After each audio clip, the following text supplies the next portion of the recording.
We made a hell of a mess filling our gearbox up, I know that. Tell you what else doesn't seem too clever is that sump seal either. Also just found the bolt that I lost down the back of it.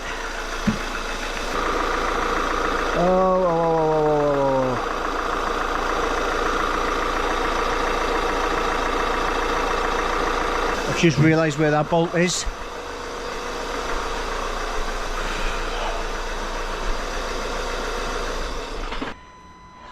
I do like this. That bolt is right down the back of the solenoid, the starter solenoid, and if I catch that wrong, I can earth out that, and that is full disclosure, that is. Oof.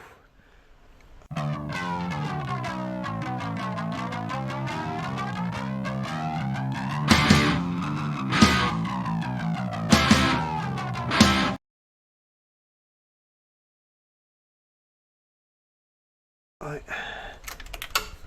and here we go.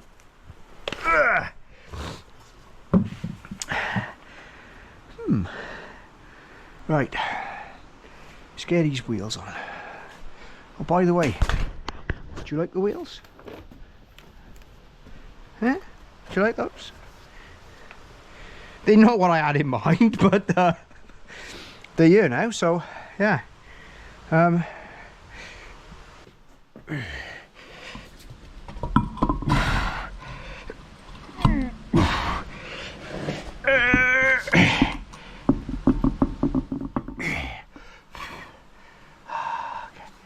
Oh no, scratch.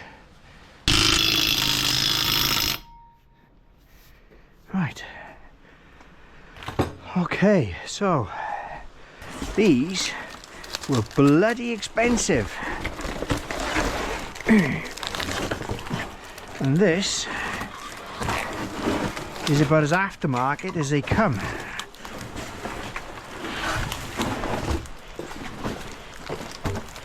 But I'm not that worried, as long as it fits. So let's have a look here. I reckon that we're onto a good one, eh? Right, what we got to do?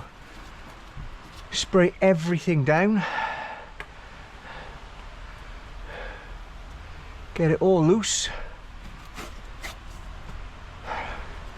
And get it off. Do you know what? I can just see somebody packing this up going, where's it gotta go? Oh, it's going to the UK. Oh, for God's sake, I thought we'd been done dealing with them. Light and squirt. Light and squirt, eh? Light and squirt. Oh.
Oh, right. Fitters mate. So, running lovely, starting lovely. I'm a bit concerned about the battery not holding a charge, but I was a bit ropey anyway, so we'll keep our eye on that. This is all good, everything's working. I got a bulb out on the back, which I will deal with. Fair play. I'm exhausted. Well, you can see where we were with her. She wasn't gone yet, but she wasn't far off. Maybe it would have lasted a little bit longer, but who knows. The aftermarket replacement that fits okay, and it is a bit smaller, but the pipe going in is the same size. Can't see how it's gonna restrict or be any different than what was fitted to it. You do take a chance with these aftermarket bits and one thing or another. We've had a clean up, as you can see. That's kind of what come out.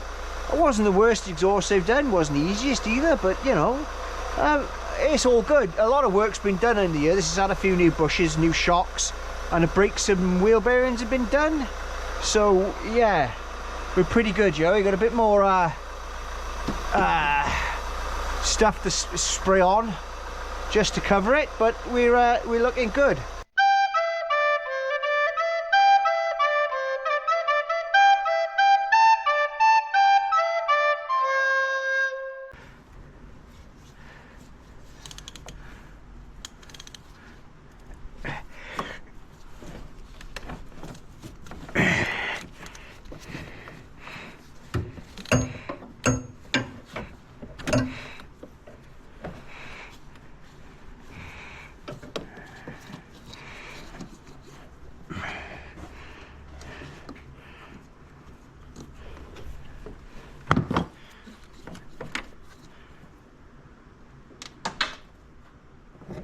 I hope that's on the floor. I really hope that's on the floor.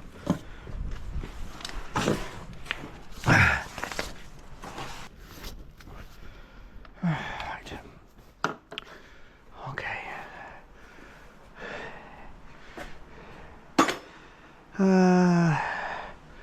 Where's all that stuff I just got? The bulbs and the molly. Where's the molly?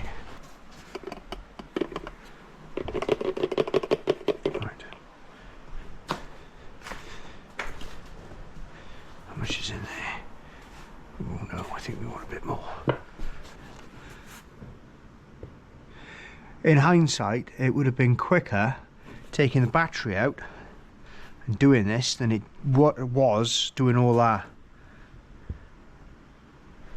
Well, we can have a quick look inside of this. Okay, I was expecting a lot worse.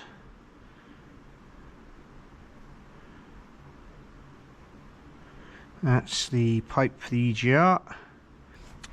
See, this is a very similar engine to the, oh hello, oh, it's not blocked, it's just full of crap. Could do with a clean, couldn't it? Right.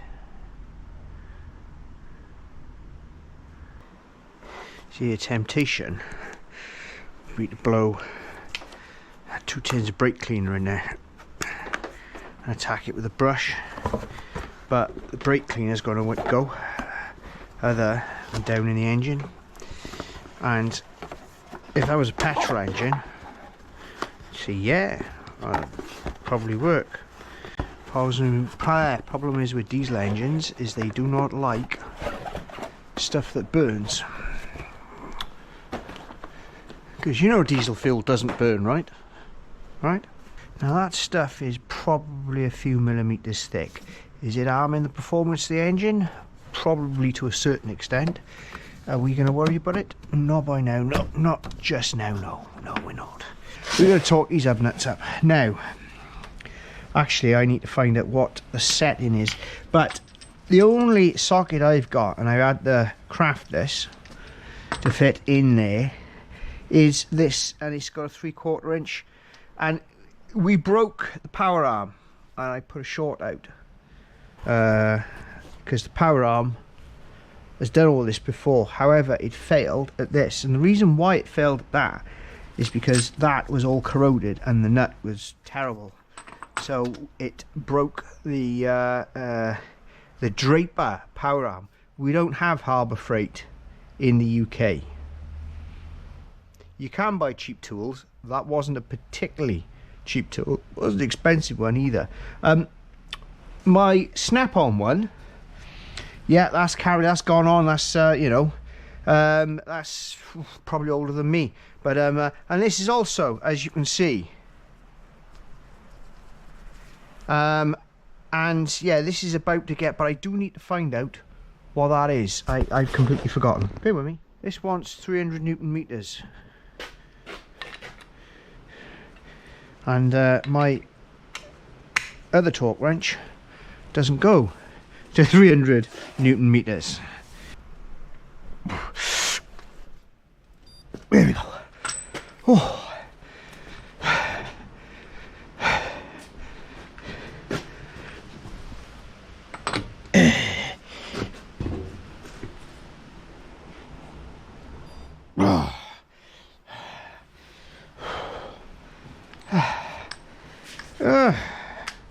So there you go. I think we got mouse house in here. This has been professionally put back in place. Oh, hang on. What's that? It's a good thing we checked, because the manual said absolutely nothing. Oh, there it is. No, apparently not.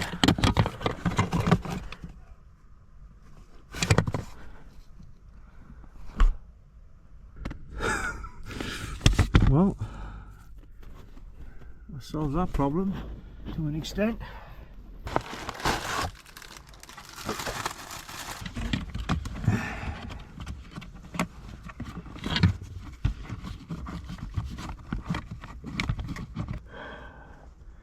There is no way that that is going in there. That is the wrong filter by a country bloody mile.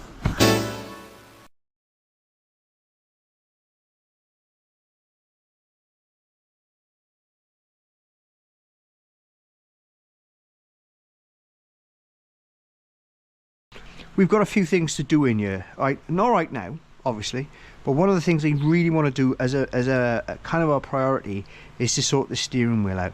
This thing is gnarly. It's I can't even begin to. It's falling apart in your hands, and it's anyway. I need to change it ASAP now. A Fiat Punto wheel or a Fiat Bravo wheel should be direct swap, etc., etc. However, we've got a wheel left over from a previous project that should fit.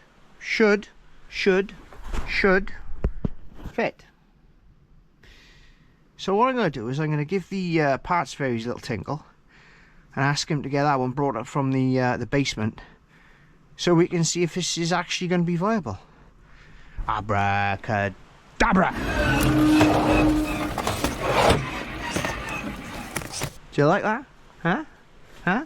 Now, in theory, it should work. It should work. I mean, we have just put an R-Bath engine into a Panda, so changing a wheel over on this shouldn't be too difficult, he says. The airbags should be compatible, the wiring should be compatible. And the reason why we bought this for Luigi, because it was the cheapest way of buying an airbag. However, it turned out to be the wrong. This turned out to be a single plug airbag. like this one, and then nobody wanted the tan inserts because that's an ultra rare sort of version of the R-bath interior. I can't say it's going to worry me in the slightest. It can't be any worse than this gruesome piece of crap here. So let's have a look. I know getting the airbag out of this thing is like, you know, but let's stab it with some sharp implements and see what happens. So on the other one, you stick it in, twist it, and it pops off like, you know, this thing. Good God. So if I just go straight in, should be that little spring there, and I should just be able to flick it. Flick the spring.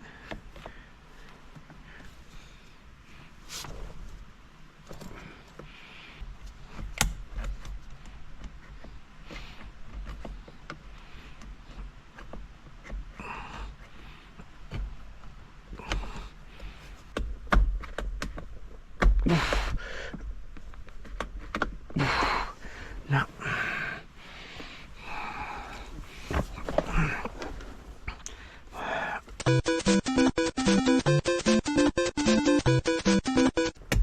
Oh. Okay. Wow. What a knob. I remember they work. Did I go push it? Yeah, there we go. There's a dangerous one out the way. That's the horn. Right, put you over there. I should be able to unplug this. That should slip out all through the centre there, and then that should come out through there. 24.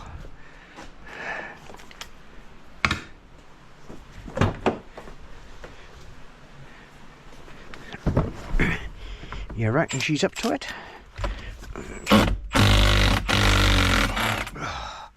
Oh, look at that.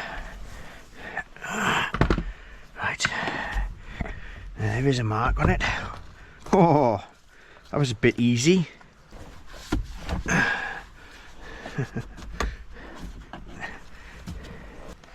can't be different, can they? Of course they can. I'd be a bit hurt if they were, mind. There we go. There we go.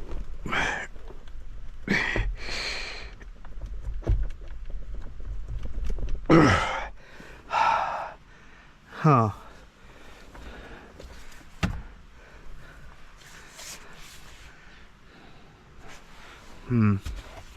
I have spotted a problem. So, what we have noticed is one very annoyingly minor difference, and that is that this little hole here on the Doblo steering wheel is 22-ish. This is 18.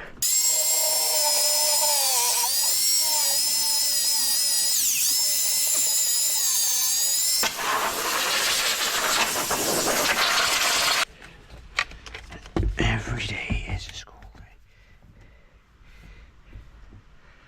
Right, that should be. Oh, look at that. That's that.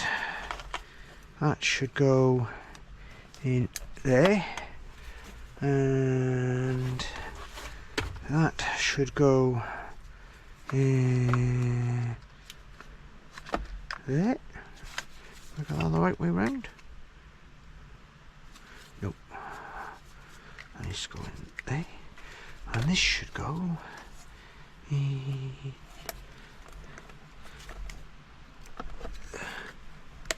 there. So what I'm going to do is I'm just going to rest that there for now, and then what we're going to do is plug the battery back in. Okay.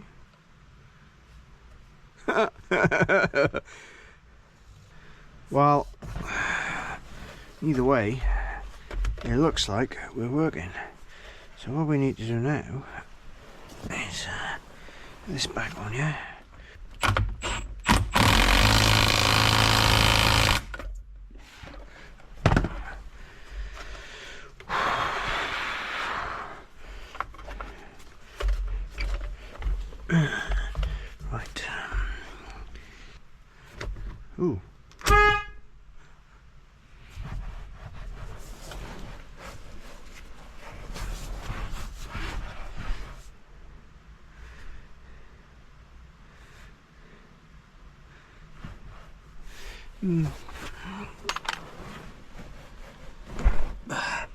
Oh, it's not that bad. It's not that bad at all, man.